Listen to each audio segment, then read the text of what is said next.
What's going on, everybody? It's your boy Jonathan from Calling in Favors. I hope this isn't episode 11. I hope this is just me on a rant, but I'm getting it recorded just in case we can't figure out the scheduling, me and my guest. The guest that I'm going to have is going to be a riot, the Angry Marine.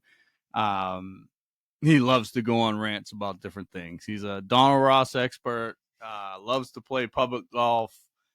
He's just a fun guy to have on the show, and I think you guys will enjoy his time. I woke up this morning in a good mood. I was feeling good. The arthritis wasn't too bad. Um, we were having fun. It was ready to go. I'm ready to be productive. So here I am, uh, going on a little rant. A couple situations happened at clubs I used to work at or be a member at. And it's just kind of got me thinking, golf as we knew it growing up is dead. It's just not what it used to be. It's I don't want to say it's kind of gotten commercialized, but it's kind of gotten commercialized. Too many business types have gotten involved, and the bottom line is now the only thing that matters. The clubs that do it right and they still listen to their members, they still succeed, and they're the ones that have waiting lists and have initiation fees. Place like Thorny Lee in downtown Brockton. I mean, it's not like it's in Boston. It's not like it's on the Cape, but they just keep turning out members and they keep turning out great players. It just doesn't stop. They already 1-0 in tournament season this year. It's just that's who they are. That's they know exactly who they are and they know exactly who they want to be. The clubs holding to their core values of golf, they're succeeding. The clubs that are trying to be Florida residential properties, they're the ones struggling because you don't have a season to have that type of property up here. You got guys that are grinding away to play golf as much as they can in a 6-month season, maybe 8 if you really stretch it weather wise and you're willing to bundle up in some cold weather gear. The companies have gotten really good. Um, you know, Grayson with their cashmere, and then Footjoy, Puma, Peter Millar, all those companies with their new outerwear is getting so much lighter and so much more performance driven that you can play in 40-degree weather and not be miserable anymore. So it's pretty cool. But the more that I dig deeper and deeper into this, and the more that it becomes therapy for me, the more that I realize, how frustrating it's been to be in the business and to watch it and to predict things from years in the distance. And I'm told I'm crazy, and then 4 or 5 years it's happening, and here we are. My former club has become a laughing stock. It's sad. You know, um, the guys my generation, maybe one generation older, didn't really get the whole um, tradition vibe. They joined the party and that's all they cared about. And unfortunately, a lot of these golf traditions at a lot of the mid-level clubs are now being lost. And it sucks because some of them are the best traditions that make these clubs. The former club that I'm talking about has a bar in the men's locker room, and it's amazing. It's a great feature to that club, and they keep running off help, and they can't get anybody to stay down there and employed long enough to keep that bar open. It's just frustrating. It starts with members, I guess, taking it is the word I want to use. They just don't want to ruffle feathers, and they don't want to mess with the status quo, and they leave it to guys like me, and they text guys like me. It it happens when they give one or two guys way too much power at a club, and then it gets out of control, and now the guy's ego is so big that they just taken off, and they're just never going to listen to anybody. It doesn't matter what you suggest. It's not their idea. It's not a good idea. I mean, a perfect example of that, I'll get into it later, is the pizza ovens. I'll discuss those in detail and tell you why I say that, but it doesn't matter anymore. When you guys voted him unlimited term, you gave him the keys. Whether you like it or not, you guys brought in this John Taffer type to be the GM. They did the hiring process so bad, and they kept their staff so uninformed that in the process, their food and beverage manager quit, Marina. So it's just like now you put the GM in a position where he's doing the food and beverage job too. And now he's like, I'm underpaid for this. What the hell? This isn't what I signed up for. And then you get halfway through the season and he's tired of, that's not going to work. That's not going to work. We can't do that. So he says, you know what? I pack it in. And he packs it in and he does nothing. Well, then you fire him and then he leaves. And then it's the never ending comment of, he didn't do anything anyway, or he stole from the club, or every excuse under the book why my girlfriend's a better chef than you, and then they throw a cookbook at the guy. No wonder why he quit. You offered him a $30,000 a year pay raise when he quit, when he put in his 2 weeks, and he still told you to bleep off.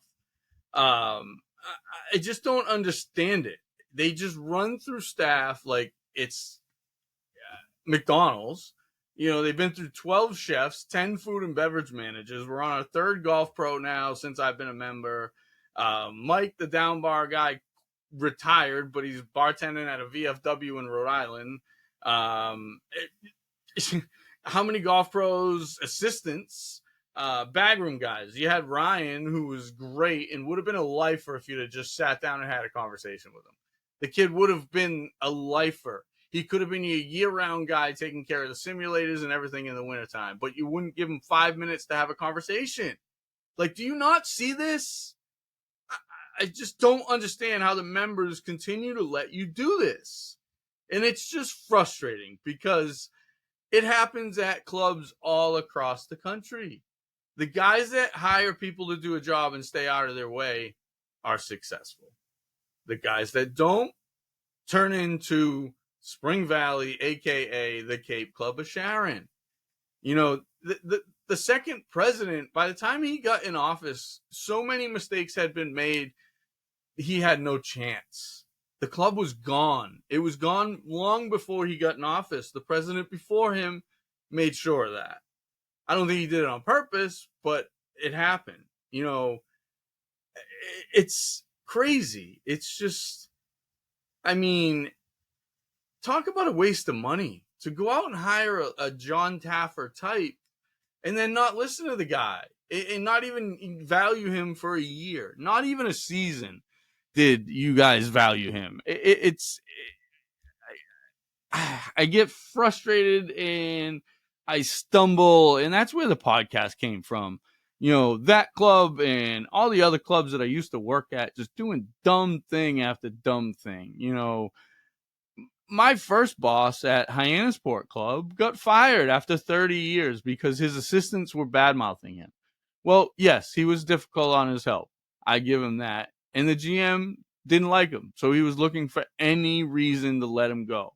Well, they let him go, and now it's been a revolving door of golf professionals. Now, all of those golf professionals have done a good job. They've just left for various reasons. So the whole damned if you do, damned if you don't argument, if you make some upgrades and some changes, you're going to make some upgrades. It's not a matter of,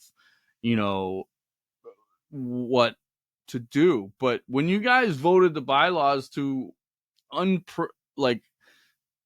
unlimited term for the president and the vice president, why would the GM do anything? The vice president does it all.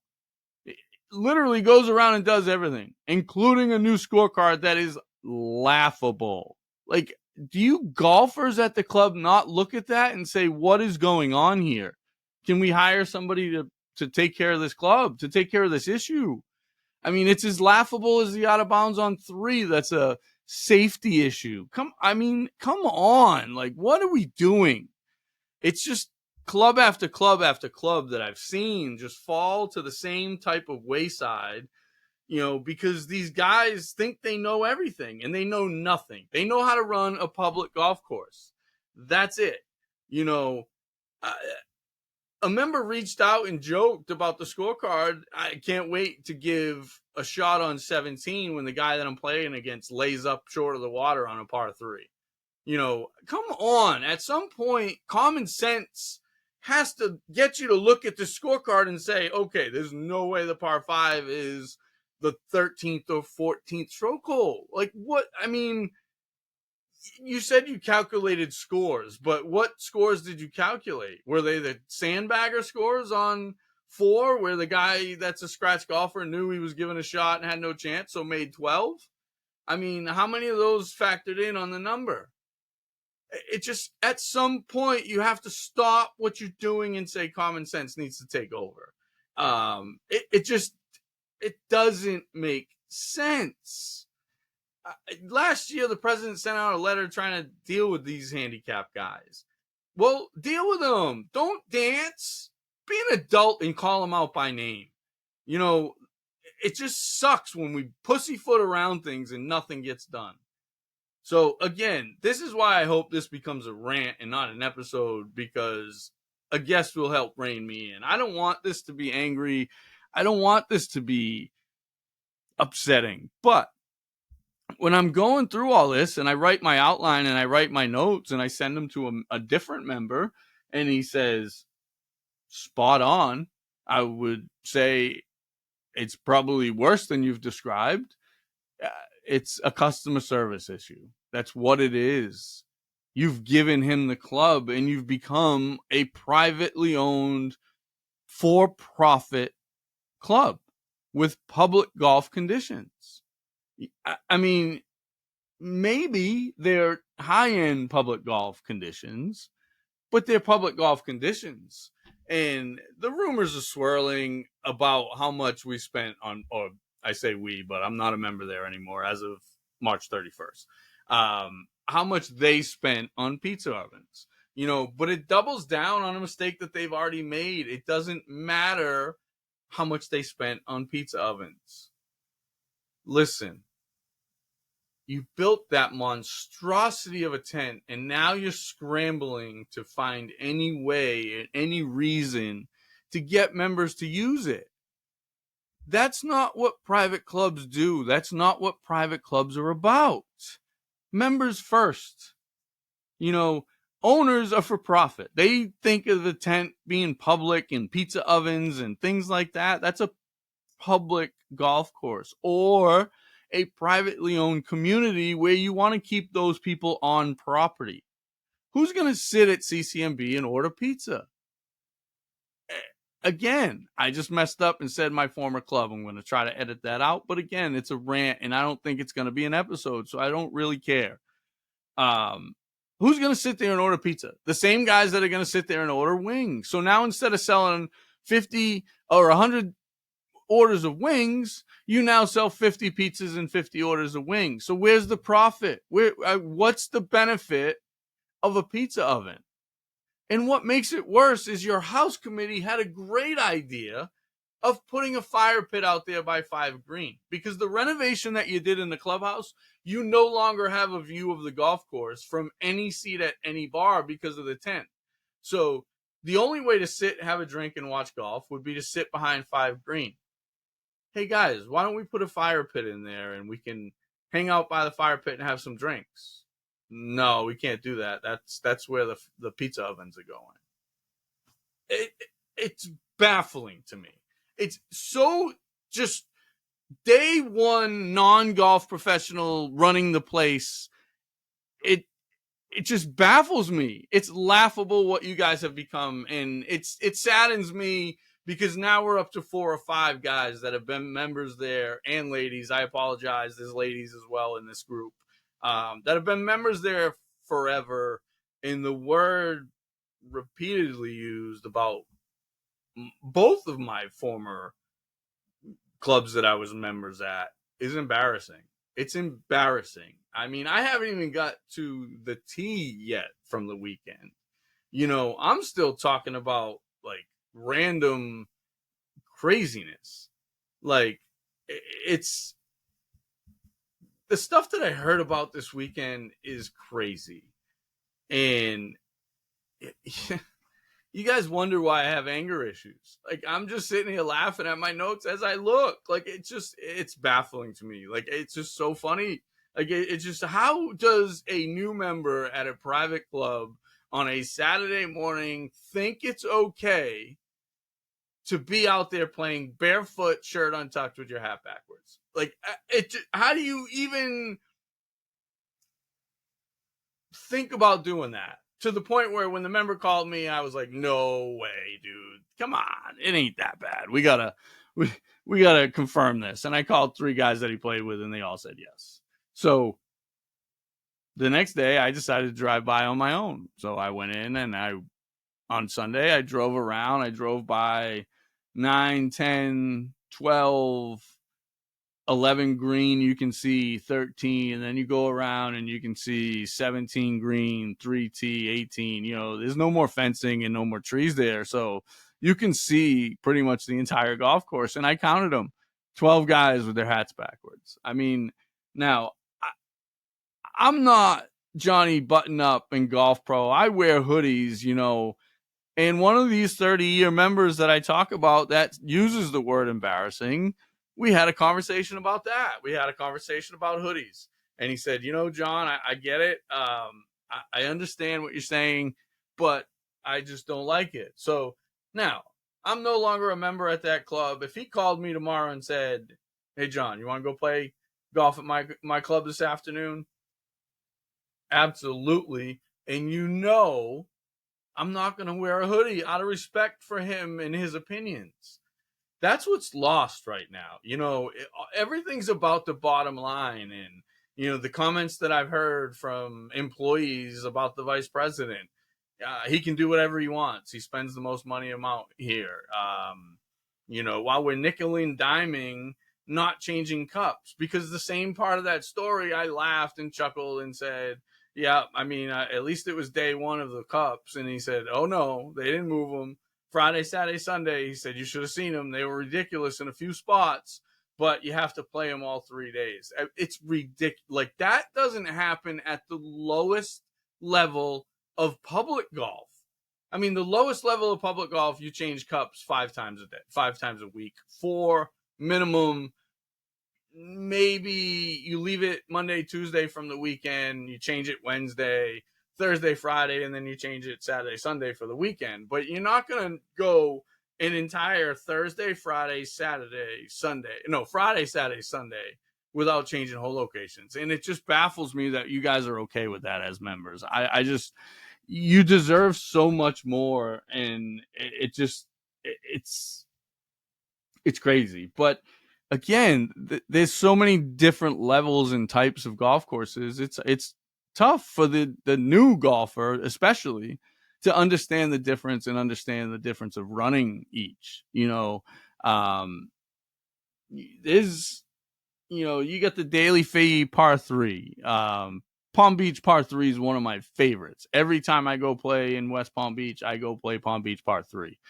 It's conditioned like a golf course. You play it like a golf course, but they run it differently. It's a daily fee, and they're looking for that, afternoon golfer playing that second round, not worried about being buttoned up and looking to have a good time. And then you got the municipal golf course.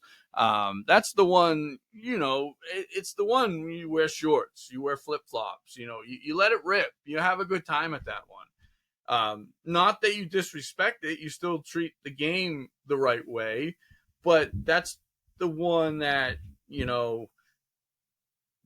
we have a little bit more fun. You have some drinks, they usually have the smoke show cart girls. Be respectful. It's that simple, it's just frustrating. If you want to be a public golf course, be a public golf course. If you want to be privately owned, be privately owned. But There's a daily fee resort type that's obviously going to be high end. Pine Hills, Granite Links, Ocean Edge, and Brewster, to name a couple. I'm drawing a blank. I apologize if I'm missing any really good ones. But you also have the really good munis. You got Bethpage. You got I'm drawing a blank. Why am I drawing a blank on the one out in San Diego? Wow. It'll come back to me. It's Torrey Pines. You got Muni tracks that are great. So there's a different vibe at all of them. You have to know where you are and what you're doing. There's a time and a place for everything. I love music on the golf course. I love drinking on the golf course. I love gambling on the golf course, but you do it in a way that's in your group. It's just frustrating. And then that brings me to the private clubs. You got the private clubs with the owners with unlimited pockets, and those are the ones that succeed, because those are the ones that usually have, I don't want to say an unlimited budget, but a realistic budget. Their owners know what they need to spend and where they need to spend it. And if they don't, they trust the people that they hire to do it. Then you have the member-owned for-profits. They're going to nickel and dime the place. They're the ones that are going to have old carts. They're not going to fix cart pass. Things that cost money to them aren't important. Building driving ranges, putting up pizza ovens and putting up tents that attract the public golfer.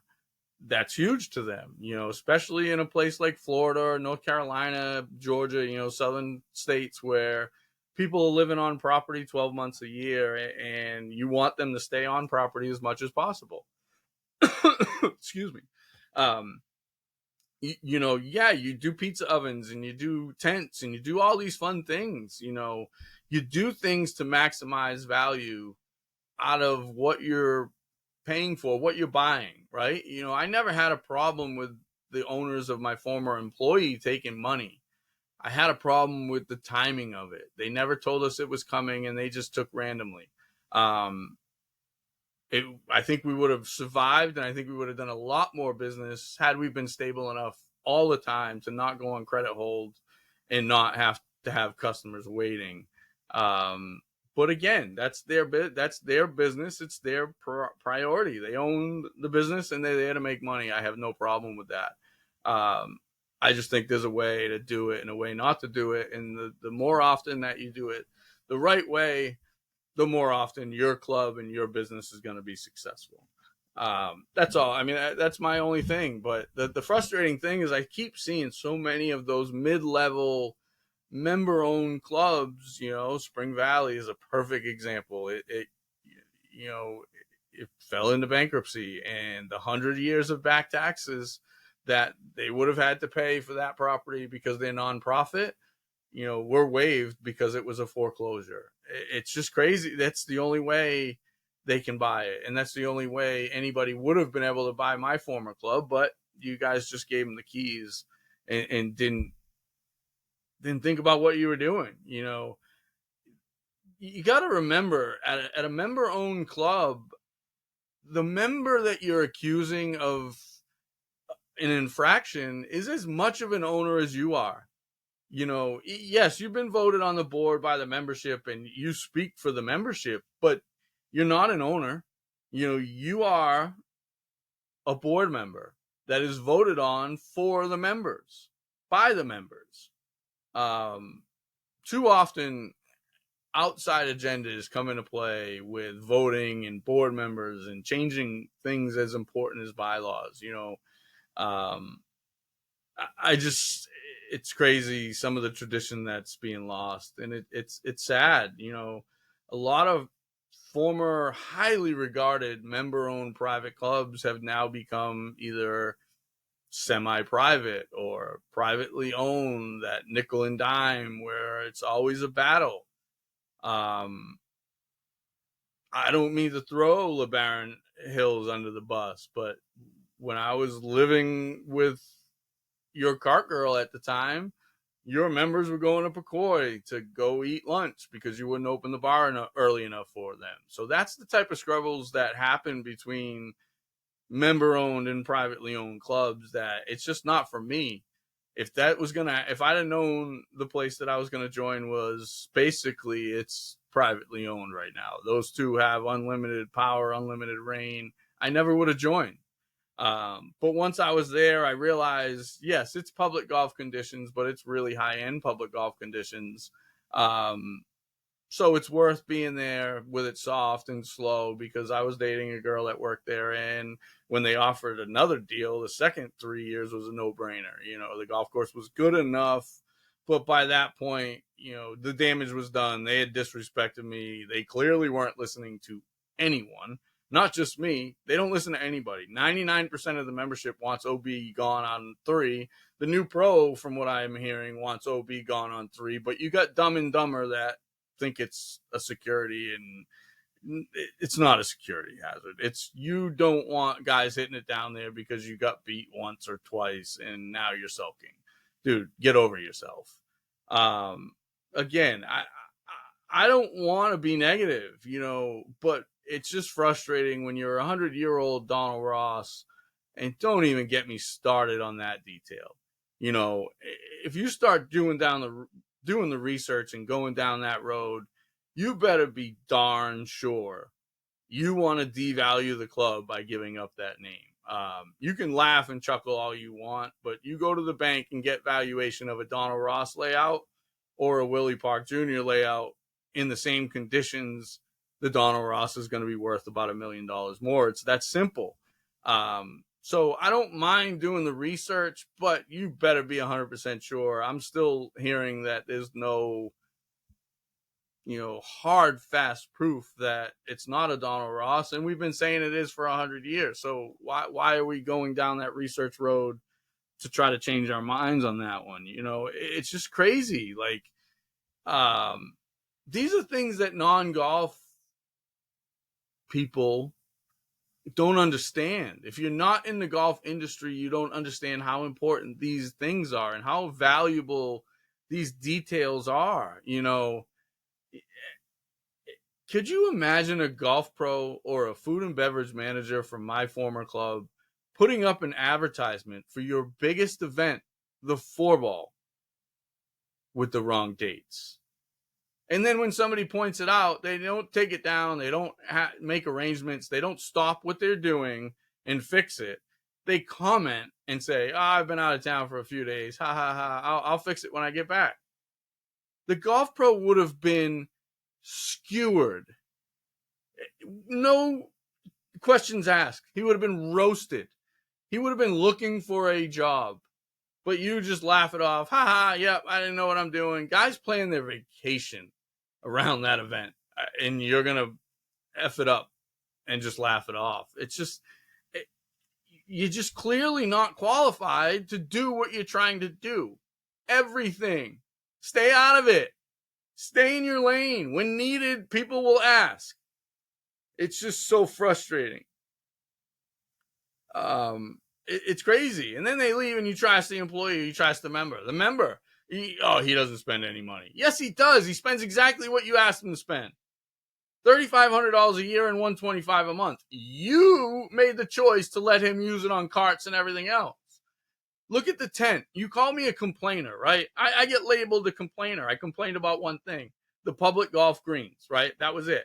You call me a complainer, but I hated the tent. If you go in and look at my numbers last year, my food numbers were way down, because who wants to sit in a tent and sweat after playing outside in 100-degree heat for 5 hours? I want to go inside and I want to sit in a comfortable chair and have an ice cold beer in flip-flops with my feet kind of feeling free and relax. Nope. We don't even have that anymore because you ran off all the staff downstairs, so you can't get the down bar open, and then you put those ridiculous high tops upstairs. Again, you're not a bar. It's a golf course first. You're not a country club. You have 18 holes. It's laughable. You say, we hired this new director of golf. No, you didn't. You hired a golf pro. Director of golf is range, 36 holes of golf, tournaments coming in from everywhere. Are you kidding me? Director of golf. It's laughable. You're so much better than that. And the members deserve so much better than that. I don't want to make this podcast about my former club, but all they seem to do is just keep making every mistake that individual clubs that I used to work at make. And it's frustrating. So to bite my tongue, nah, I don't need to anymore. I got the platform. People have been feeling it. I've heard the angry golfer is the most entertaining part about it. So I'm not going to be that guy. That's not what this podcast is going to be. But occasionally we're going to let it rip. Again, I kind of got on a little rant, and I don't know if I'm repeating myself, but if I am, I apologize. The House Committee, I think I did already say this, had a great idea of a fire pit back behind 5 Green. How cool would that be to sit around and drink some beers and watch guys play, finish up at sundown? That was one of the coolest parts about that place, and one of the coolest parts about dating an employee. It's no secret now. I can talk about it, whatever. If she doesn't like it, it is what it is. But, having that access to play after she got off of work and play 9 holes, or sometimes we get in 18 at sundown and have a few drinks and have some fun. It was cool. It was a good aspect. And when they dropped the price the second time, it was a no-brainer, But one thing that drove me up a wall was the tent. I hated the tent. My food numbers went way down. I don't want to sit there and die under a tent. But you pick your battles, right? It's not worth me being a complainer, right? I talked to the Angry Marine, and I hope he comes on this episode because he'll rein me in a little bit, and he'll be able to give some of the complaints. I'll still put this up as a kind of in-between behind-the-scenes episode, but we'll see what happens. So if he comes on, you're going to hear him ranting about the same things, and I hear it nonstop from members, and I get texts from it. It's just so frustrating. All they did with the tent was try to maximize every dollar you possibly can. But what they did was they alienated people like me who had guests a lot of the time, who would go in and sit and have a drink and watch the golf if it was on TV and comfortable. But whatever, it's okay. You pick your battles. I'd rather battle about the golf conditions than the tent. So I didn't bother saying anything. But now I got a podcast, so why not say what I'm going to say? It was great for 3 weeks out of the year. It was an awesome little treat for the 4-ball. Then you had the week between the ladies 4-ball and the 4-ball, and then you had it up for the ladies 4-ball, and it was amazing. It did what it did. It served its purpose. When I'm playing a regular round of golf on a Tuesday with friends, last thing we want to do is go sit under a tent. We want to go sit in comfortable chairs and be cool. So I didn't complain. I didn't say anything. I just took my business elsewhere. And I don't mean that like, oh, I'm blah, blah, blah. No, we went somewhere that was more comfortable. That's all. That's why. So you've turned that into a sports pub, and you lost the most comfortable place there, the down bar. So it's just frustrating. You nickel and diming on things like cutting cups that I've put up. A post takes 3 minutes per hole. You send 2 guys out to do both sides. It takes 45 minutes, and they can fix some ball marks while they're doing it. It's just, members treat the club the way you treat the club, and our ownership and our leadership accepts the fact that we're not going to rake bunkers. We're not going to have good private club conditions. They're okay with that. And they're okay with members out there with their hats backwards and their shirts untucked and barefoot. And that's okay. That's fine. There's a time and a place for everything. I guess that has now become that place for that. It never was. It's a shame to see it. And I choose not to be a part of it. That's all. No, nothing else to say, and speaking on the 4-ball, one last thing before I wrap it up and go. Again, I hope this is just a rant and the Angry Marine comes on. But the 4-ball, they live and die with, oh, they're going to cut your shot for the 4-ball. Ooh, like they're the big grim reaper because they're going to cut you a shot.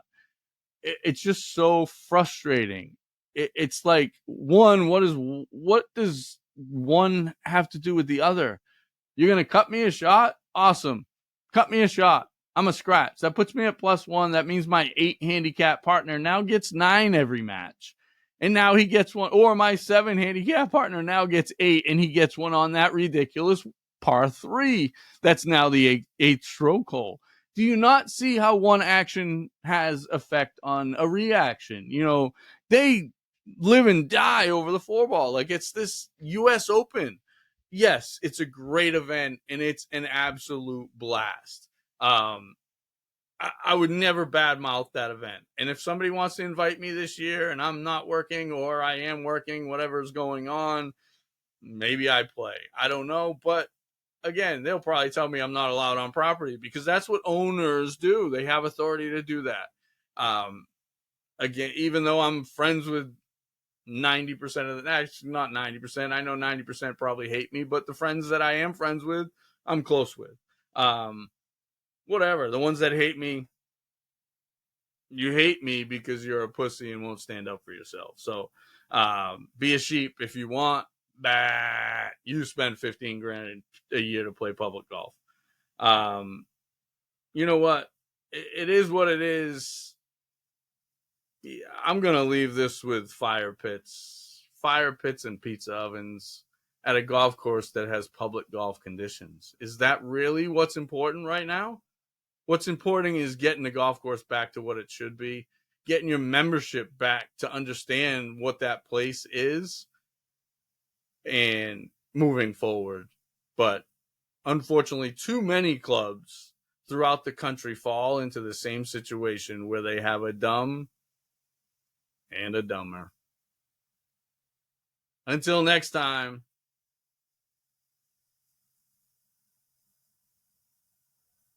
let's go.